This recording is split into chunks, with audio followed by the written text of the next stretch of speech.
오늘은 디모데전서 6장 11절 12절의 말씀을 통해서 오직 너 하나님의 사람아 라는 제목으로 말씀을 나누고자 합니다. 요즘 살아가면서 참 치열하다라는 생각을 많이 하게 됩니다. 전쟁 속에 좀 사는 것 같습니다. 이전에도 그런 생각들을 많이 했지만 코로나19 속에서 우리는 더 치열한 사회 현상 속에 살아가고 있는 것 같습니다. 전쟁이 없는 것 같은데 더 치열한 전쟁 속으로 마치 우리를 내보내는 것 같은 그런 느낌이 참 많이 드는 시기가 이 시기입니다. 좀 서로들 경계하면서 살아가야 하는 이 현실이 좀 안타깝습니다. 서로를 볼 때 좀 따뜻한 눈으로 봐야 되는데 혹시 저 사람이 어쩔까 이런 마음들로 우리가 살아가야 되고, 또 섬에 이렇게 저희 마을에 오는 사람들을 보면서 외지 사람들이 오면 반가워야 하는데 혹시나 하는 이런 마음들이 드는 시대에 우리가 살아가고 있는 이 사실 자체가 조금 안타깝습니다. 삶 자체가 전쟁과 같죠. 그런데 놀라운 것은 믿음도 그렇다는 것입니다. 여러분, 가나안에 들어가는 이스라엘 백성들을 우리가 늘 좀 살펴보면서 드는 생각이 무엇입니까? 그들이 그 땅을 밟을 때 젖과 꿀이 흐르고 그 땅을 들어갈 때 평안히 들어가야 되는데 어떻습니까? 그들의 삶 자체가 하루하루가 전쟁이죠. 초대 한국교회는 어땠을까? 믿음을 지키기 위해서 치열하게 살아왔던 우리 믿음의 조상들이 있었습니다. 그럼 오늘을 사는 저와 여러분은 어떻습니까? 오늘 한국교회는 어떤가? 많이 느슨해졌죠. 그리고 느슨한 그런 신앙생활을 이어왔습니다. 더 놀라운 것은 그 느슨하다 못해 게을러져 버렸습니다. 나아가 나태해져 버렸습니다. 근데 게으른 것도 나태한 것도 괜찮습니다. 그런데 더 우리를 조금 생각해 봐야 될 것은 거룩이라고 하는 옷을 입고요, 우리는 교만함을 거기다가 덧입혀서 살고 있습니다. 그리고 이제는 영적인 싸움을 할 수 없을 정도의 모습이 되어버렸습니다. 거룩한 하나님의 백성들이요, 광야의 야성을 잃어버렸고 가나안 땅을 들어갔던 패기는 사라져버렸습니다. 오히려 세상의 손가락질을 받고 살고 있는 것이 오늘 한국교회의 현실입니다. 여러분, 세상은요, 하루가 멀다 하고 발전하고 빠르게 가고 있는데 교회는 여전히 그 70년대, 80년대 부흥했던 시기의 사고와 생각에 머물러 있는 것이 어쩌면 우리의 모습일 수도 있습니다. 그런데 더 재밌는 것, 오늘 말씀의 바울입니다. 바울은 사랑하는 영적인 아들 디모데를 향해서 말합니다. 너 선한 싸움을 하라. 싸움을 하라는 겁니다. 싸움터로 나가라는 말입니다. 여러분, 아직 그의 삶의 현장이, 목회의 현장이 싸움터로 느끼고 있었을까요? 그러지 않았을 거라고 생각합니다. 그런데 싸움을 하라고 말합니다. 그곳은 싸움터가 아닌데 그곳에 가서 싸움을 하라고 말합니다. 그리고 싸움을 할 수 있는 명분의 말도 합니다. 여러분, 이 시대에 저와 여러분이 회복해야 할 싸움이 저는 있다라고 생각합니다. 우리는 싸워야 합니다. 이제 사도 바울이 말하는 그 싸움을 우리가 해야 하는 것입니다. 사도 바울이 말하는 싸움이 뭡니까? 믿음의 선한 싸움입니다. 여러분, 그리고 그 싸움을 하는 디모데를 위로했던 것처럼 그를 불렀던 그 말 한마디가 에베소 교회에서 사역하는 디모데에게 가장 큰 위로가 되었던 것처럼 오늘 그 한마디를 오늘 믿음의 현장 속에서 살아가는 저와 여러분에게 바울이 하고 있고 하나님께서 하고 계신다는 사실입니다. 이제 오늘 말씀을 통해서 다시금 우리는 믿음의 야성을 깨워야 할 줄로 믿습니다. 그리고 영적 싸움의 현장으로, 믿음의 선한 싸움의 그 현장으로 우리가 나아가야 할 줄로 믿습니다. 그리고 우리가 나아가는 그 자리에 주님은 우리를 이렇게 부르시며 격려하고 위로하고 계심을 통해서 이 땅에서 살아가는 우리의 사명을 다시금 발견하는 오늘 저와 여러분 되시기를 간절히 부탁드립니다. 먼저 바울은 디모데를 향해서, 바로 저와 여러분을 향해서 믿음의 선한 싸움을 할 것을 권면합니다. 사랑하는 성도 여러분, 이제 믿음의 선한 싸움에 나서야 할 때입니다. 오늘 말씀 조금 뒤에서부터 볼 것입니다. 11절과 12절 하반절부터 12절의 말씀입니다. 이것들을 피하고 의와 경건과 믿음과 사랑과 인내와 온유를 따르며 믿음의 선한 싸움을 싸우라. 영생을 취하라. 이를 위하여 내가 부르심을 받았고 많은 증인 앞에서 선한 증언을 하였도다. 사랑하는 성도 여러분, 믿음의 선한 싸움이 무엇입니까? 우리의 믿음을 지키기 위한 싸움이라고 할 수 있습니다. 나아가 이 시대에 하나님의 뜻을 세워가기 위한 싸움입니다. 그래서 우리는 이 선한 싸움에 나서야 합니다. 여호수아가 가나안 땅을 무엇으로 정복합니까? 힘입니까? 무력입니까? 아닙니다. 그들의 군사력이었습니까? 그들의 많은 숫자였습니까? 아닙니다. 그들의 무기는 가나안 땅에 있는 사람들의 무기보다 약했고요. 그들은 태어난 아이부터 연약한 노인들까지, 연약한 어르신들까지 다 함께 모여있는 그런 공동체였습니다.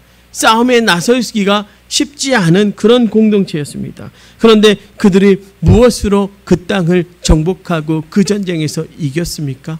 믿음입니다. 요한 1서 5장 4절은 우리에게 이렇게 말씀합니다. 무릇 하나님께로부터 난 자마다 세상을 이기느니라. 세상을 이기는 승리는 이것이니 우리의 믿음이니라.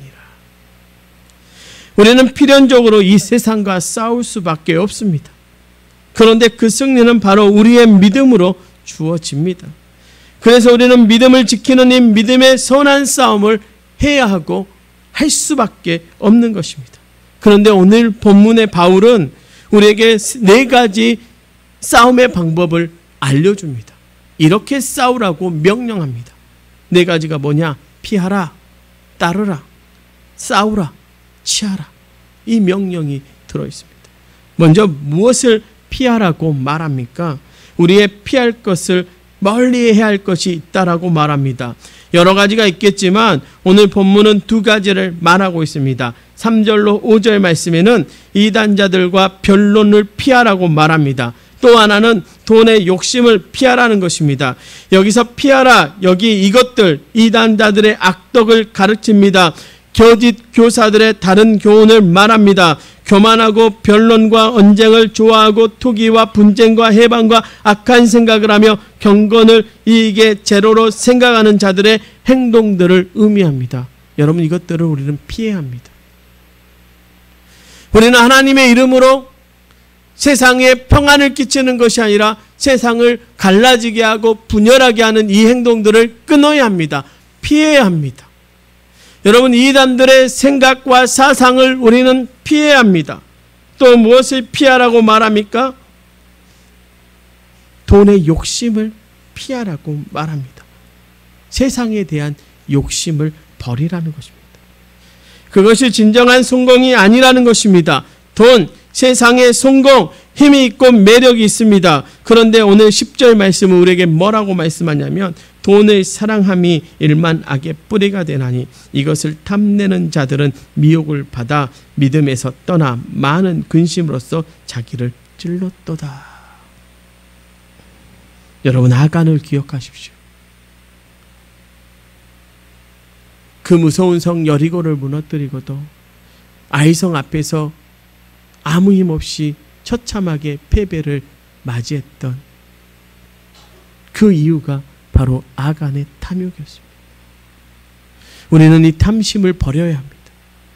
우리는 세상의 것을 쫓아가는 우리의 욕심을 버려야 합니다. 사랑하는 성도 여러분, 제가 돈을 벌지 말라는 소리가 아닙니다. 돈은요, 우리가 쫓아가야 할 대상이 아니라요, 우리가 피해야 할 대상입니다. 그것이 우리를 찌르기 때문에 그렇습니다. 그것 때문에 우리의 우선순위가 바뀌어버리기 때문에 그렇습니다. 사랑하는 성도 여러분, 탐심을 버리십시다. 세상의 물질에 대한 욕심을 버리십시다. 그것들이 우리들을 따라오도록 우리의 우선순위를 정확하게 찾아가십시다. 하나님을 우선순위에 넣고 살아가는 저와 여러분 되시기를 간절히 축원합니다. 따르라고 말합니다. 의와 경건과 믿음과 사랑과 인내와 온유를 따르며, 여기서 따르다는 말은 일정한 목표를 설정해서 그 목표에 자기의 인생의 전부를 쏟아 부으라는 것입니다. 추구하고 갈망한다라고 하는 뜻입니다. 6가지를 말합니다. 의를 따르라는 것입니다. 의가 뭡니까? 하나님이 기뻐하시는 행동 아니겠습니까? 또 무엇을 따르라고 말합니까? 경건을 따르라고 말합니다. 예수 그리스도를 닮아가는 것을 말합니다.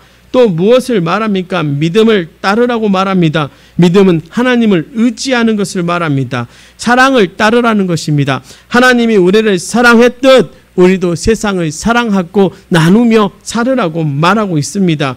인내를 따르라고 말합니다. 여러분, 인내의 끝이 뭔지 아십니까? 소망입니다. 인내는 변하지 않고 그 자리를 지켜가는 것입니다. 여러분을 여러분의 믿음의 반석 위에 세워서 그 위에서 살아가십시오. 어떠한 환경과 상황 속에서도 주님만 바라보십시오. 여러분, 베드로가 그 험한 파도 위에서 주님 바라볼 때 그 파도 위를 걸었던 것처럼 우리도 오늘을 살아가면서 하나님만, 주님만 바라보십시다. 믿음의 인내를 가지고 소망을 키우십시오. 온유를 따르라고 말합니다. 온유는 길들여지는 것입니다. 누구에게 길들여지는 것입니까?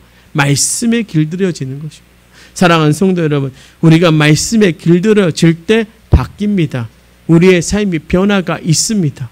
여러분, 우리가 이 싸움에 나가기 위해서는 우리는 온유하게 바뀌어져야 합니다. 그리고 그 온유함 속에서 우리는 하나님의 사람으로 거듭나야 할 줄 믿습니다. 세 번째로 싸우라고 말합니다. 믿음의 선한 싸움에 나가라. 싸운다. 사단 또는 세상, 죄와 싸우는 것을 말합니다. 이 싸움은 어떤 싸움입니까? 하나님이 기뻐하시는 선한 싸움을 하라는 것입니다. 적극적인 의미의 싸움입니다. 18절은 말합니다. 선을 행하고 선한 사업을 많이 하고 나누어 주기를 좋아하며 너그러운 자가 되게 하라. 싸우라는 말은 다른 것으로 싸우지 말고 우리의 인격이 주님 앞에서 다듬어져서 선한 싸움, 그렇게 싸워 가라는 것입니다. 선하다라고 하는 것은 단순히 착하다라는 말이 아니라 하나님을 기쁘시게 하신다 하는 뜻입니다. 하나님이 기뻐하시는 일을 통해서 싸우는 것입니다. 싸우라고 하니까 무기를 들고 누군가를 이겨내는 게 아니라요, 우리는 반대로 이기는 것입니다. 여러분, 낮아질 때 높아지고 섬길 때 우리는 높은 자리로 갑니다. 이것이 믿는 사람의 싸움의 방식입니다. 세상을 섬겨가는 것입니다. 여러분의 이웃을 섬겨가는 것입니다. 여러분을 통해서 선한 행실이 나타나야 합니다. 여러분, 우리를 빛과 소금이라고 말씀하셨던 주님이 뭐라고 말씀하십니까? 그것이 무엇을 통해 드러나요? 저와 여러분의 착한 행실을 통해서 드러난다라고 말씀하십니다. 사랑하는 성도 여러분, 싸우십시오. 그러나 세상의 방법이 아니라 하나님이 기뻐하시는 방법으로 싸워가시기를 부탁드립니다. 취하라 말씀하십니다. 무엇을 취하라 말씀하십니까? 영생을 취하라고 말씀. 취하라는 말은요, 놓지 말고 꽉 붙잡으라는 것입니다. 여러분, 영생은 믿음의 선한 싸움에서 얻어지는 전리품과 같습니다. 취하라, 이 명령은 하나님이 주신 영생을 향유하는 인간의 표현에서 수용하는 자세를 가리키는 말입니다. 여러분, 영생을 놓지 않고 붙잡는 것, 하나님의 사람의 마지막 목적이요 기업의 확보입니다. 무엇을 갖는 것입니까? 하나님을 기업 삼는 인생으로 살아가라는 것입니다. 예수 그리스도가 주신 그 영생을 취하면서 살아가라는 것입니다. 복음을 붙들고 살아가라는 것입니다. 돈, 권세, 명학 때문에 제약 가운데 살아가는 것이 아니라 우리는 선한 싸움을 통해서 영생을 취해야 할 줄로 믿습니다. 그렇습니다. 이제 우리는 하나님이 기뻐하시는 믿음의 싸움을 나서기를 부탁드립니다. 내 믿음에 방해되는 것들을 피하십시오. 예수님의 방법과 하나님의 뜻을 따르십시오. 성령으로 무장하고 싸우십시오. 그리고 그 상급으로 영생을 취하십시오. 그리고 우리가 기억해야 하는 것이 있습니다. 지금 그 싸움에 나서는 우리가 누구인가 하는 것입니다. 우리가 누구인지를 알면 우리는 그 싸움에 나서는 이유를 아는 것입니다. 그리고 그 싸움에서 위로를 받습니다. 사랑하는 성도 여러분, 저는 이 한마디에 여러분이 이 땅을 살아가는 위로가 있기를 간절히 축원합니다. 바로 우리가 오직 너 하나님의 사람아, 즉 여러분이 하나님의 사람인 것을 믿고 위로받아 승리하시기를 부탁드립니다. 사도 바울이 말합니다. 오직 너 하나님의 사람아. 디모데를 부르는 바울의 이 한마디가 저는 중요하다고 생각합니다. 에베소에서 목회라는 디모데에게 치명적이라면 치명적인 약점이 있습니다. 그것이 아마 에베소에서 디모데를 주춤하게 했을 것입니다. 에베소의 성도들이 그것으로 디모데의 약점을 잡았을 수도 있습니다. 그 약점이 뭔가? 디모데전서 4장 12절은 이렇게 말합니다. 누구든지 내 연소함을 없인 여기지 못하게 하고 오직 말과 행실과 사랑과 믿음과 정절에 있어서 믿는 자의 본이 되어 그의 연소함. 에베소 성도들보다 어렸습니다. 그것이 그에게 약점이 된 것입니다. 그래서 더 신중하게 말하고 행동할 것을 권면합니다. 더 사랑하고 더 믿음과 정절의 본이 되라고 권면합니다. 어쩌면 믿음의 선한 싸움터에 나간 그에게 그것이 발목 잡는 약점이 된 것입니다. 그것 때문에 디모데의 목회가 힘들었을 수도 있습니다. 충분히 상상되지 않습니까?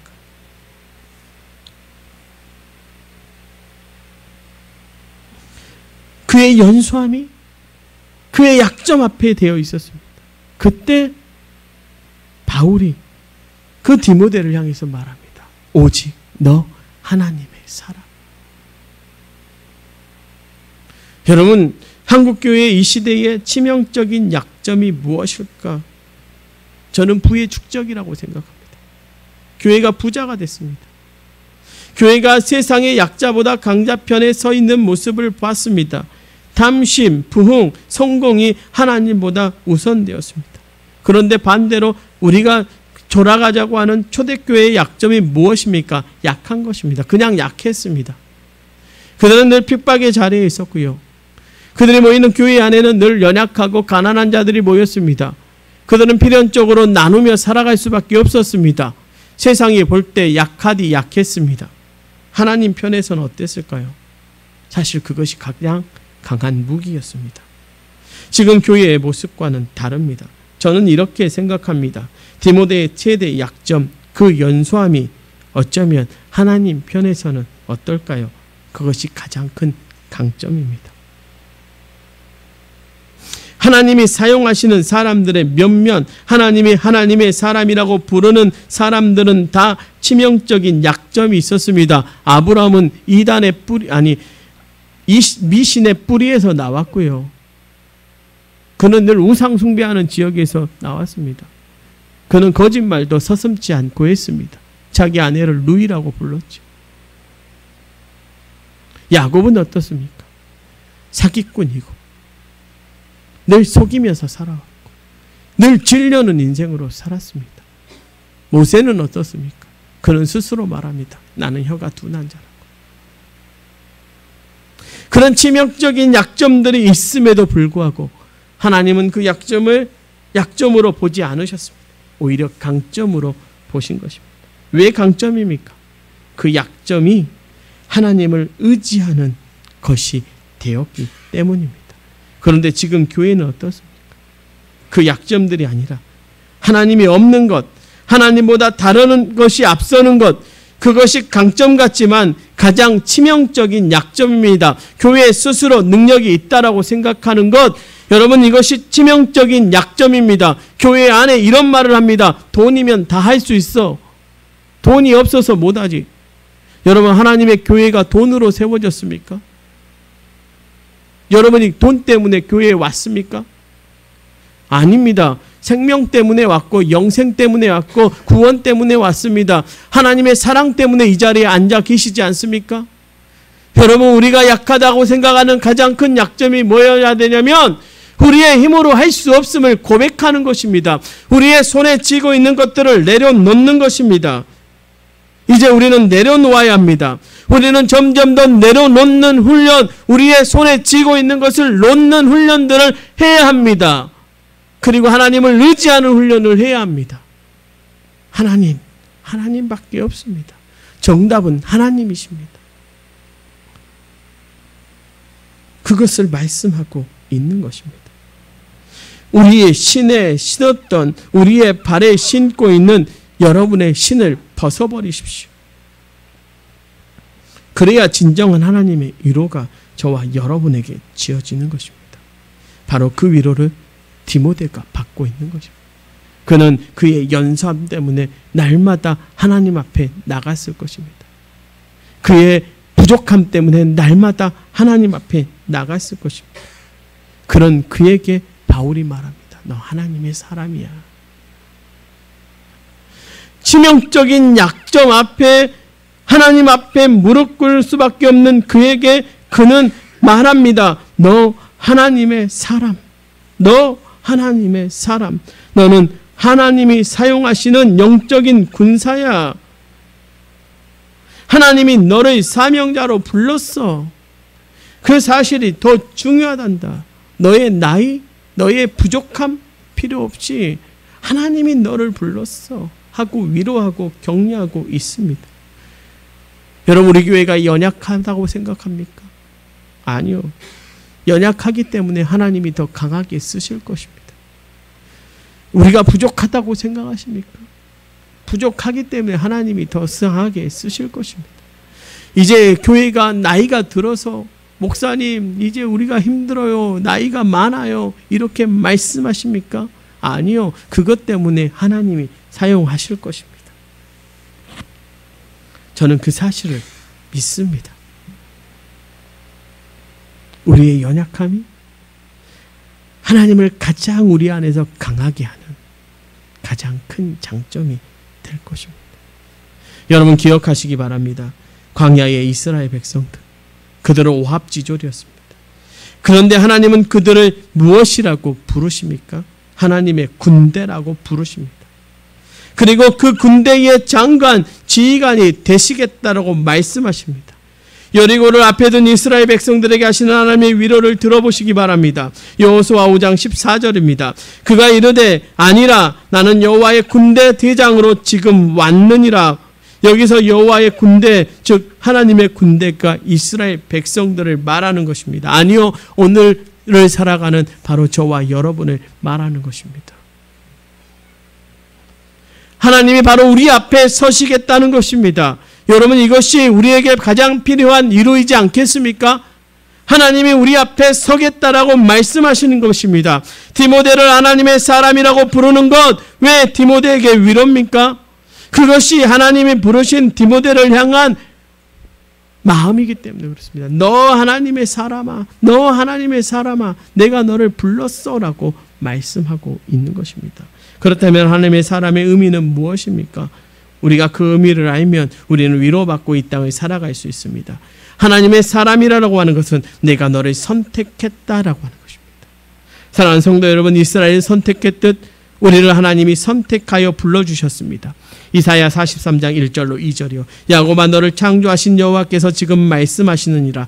이스라엘아 너를 지으신 이가 말씀하시느니라. 너는 두려워하지 말라. 내가 너를 구속하였고 내가 너를 지명하여 불렀나니 너는 내 것이라. 내가 물 가운데로 지날 때에 내가 너와 함께 할 것이라. 강을 건널 때에 물이 너를 침몰하지 못할 것이며 내가 불 가운데로 지날 때에 타지도 아니할 것이요 불꽃이 너를 사르지 못하리니.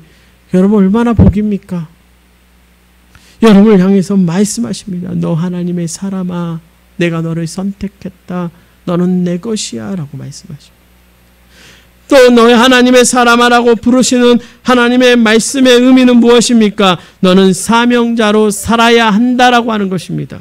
우리를 사명자로 부르셨을 때 오직 너 하나님의 사람아라고 말씀하시는 것입니다. 세계적인 토크쇼 진행자 오프라 윈프리라가 쓴 이것이 사명이다라고 하는 책이에요. 그녀의 4가지 인생 철학이 나옵니다. 말씀 준비하면서 그걸 읽으면서 은혜 받았습니다. 이렇게 돼 있더라고요. 첫 번째, 남보다 더 많이 가졌다는 것은 축복이 아니라 사명이다. 왜요? 나눠야 하기 때문에. 남보다 아파하는 것은 고통이 아니라 사명이다. 하나님이 아픔을 주셨다면 그것은 사명이다. 왜요? 그 아픔을 통해서 같은 아픔을 가진 사람을 위로하고 사랑할 수 있기 때문에요. 세 번째로 남보다 가슴 설레는 것은 망상이 아니라 사명입니다. 그것만 생각하면 가슴이 설레는 것 바로 하나님의 사명입니다. 여러분이 하나님을 생각하면서 가슴 설레는 일이 있다면 그것은 망상이 아니라 사명입니다. 그것은 하셔야 합니다.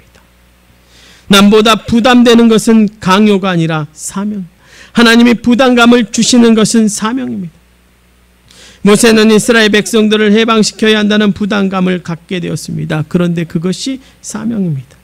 여러분, 연소하지만 디모데는 에베소의 문제를 가지고 살아가야 했습니다. 그것이 부담이지만 그에게 사명이었습니다. 여러분, 어쩌면 이 시대에 우리 도초 동북교회가 이 지역의 영혼들을 안고 가는 것 부담이지만 사명입니다. 여러분, 그 사명을 잘 감당해 가시기를 부탁드립니다. 그리고 그렇게 사명자로 부른 우리에게 덤으로 주시는 하나님의 은혜가 있죠. 사명을 주실 때 꿈을 주십니다. 여러분, 사명자는 꿈꾸는 자입니다. 그것을 믿으십니까? 여러분, 꿈이 있어야 돼요.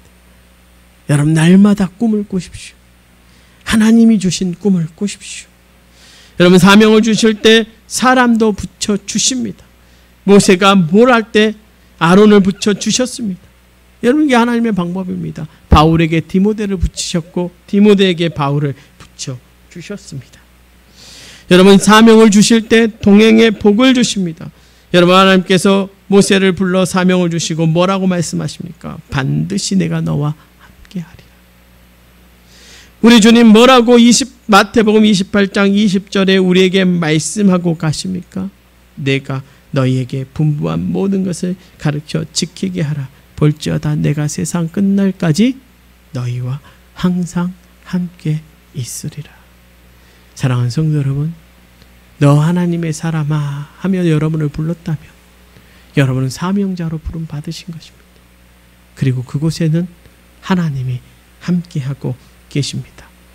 사랑하는 성도 여러분, 시대가 어렵다 합니다. 제가 요즘 잘하는 말이 있습니다. 목회자들 코로나19 핑계대면 안 된다. 어렵다고 말하면서 꼭 코로나19 이야기합니다. 이래서 안 모여. 코로나19 때문에 안 모여. 정말 그렇습니까? 아니라고 저는 생각합니다. 우리 안에 하나님의 사람이라고 하는 생각이 없기 때문에 그렇습니다. 이 문제를 보는데 하나님의 시선으로 보지 않습니다. 그러니까 위로가 안 되죠. 이 문제는 그냥 문제로만 버리죠. 그러니까 어렵다 하는 것입니다. 여러분, 세상을 어렵게 보는 사람들이 하는 말이 세상이 어렵다입니다. 바꿔야 합니다. 마지막으로 말씀 정리하며 말씀드리고 싶습니다. 여러분이 정말 하나님의 사람, 오직 너 하나님의 사람아라고 불리는 그 하나님의 사람이라면 저는 여러분의 입술에서 이렇게 고백되어지기를 간절히 소망합니다. 여호수아와 갈렙의 고백입니다. 여호와께서 우리를 기뻐하시면 우리를 그 땅으로 인도하여 들이시고 그 땅을 우리에게 주시리라. 이는 과연 젖과 꿀이 흐르는 땅이니라. 다만 여호와를 거역하지는 말라. 너 그 땅 백성을 두려워하지 말라. 그들은 우리의 먹이라. 그들의 보호자는 그들을 에게서 떠났고 여호와는 우리와 함께 하시느니라. 그들을 두려워하지 말라.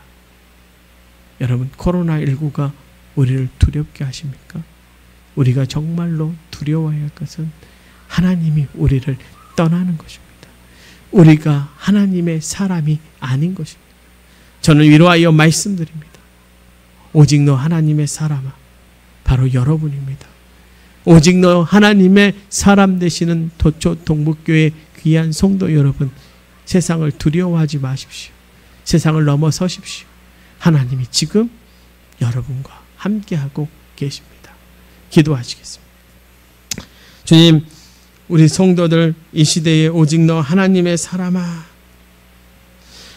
오직 너 하나님의 사람아, 이 사명의 이름으로 살아갈 수 있도록 도와 주시옵소서. 피할 것은 피하게 하시고 따를 것은 따르게 하시고 싸워야 할 건 싸워서 승리케 하시고 주님, 하나님의 영생을 우리 가운데 취하며 살아가게 하여 주시옵소서. 우리를 사랑하신 예수님 이름으로 간절히 기도하옵나이다. 아멘.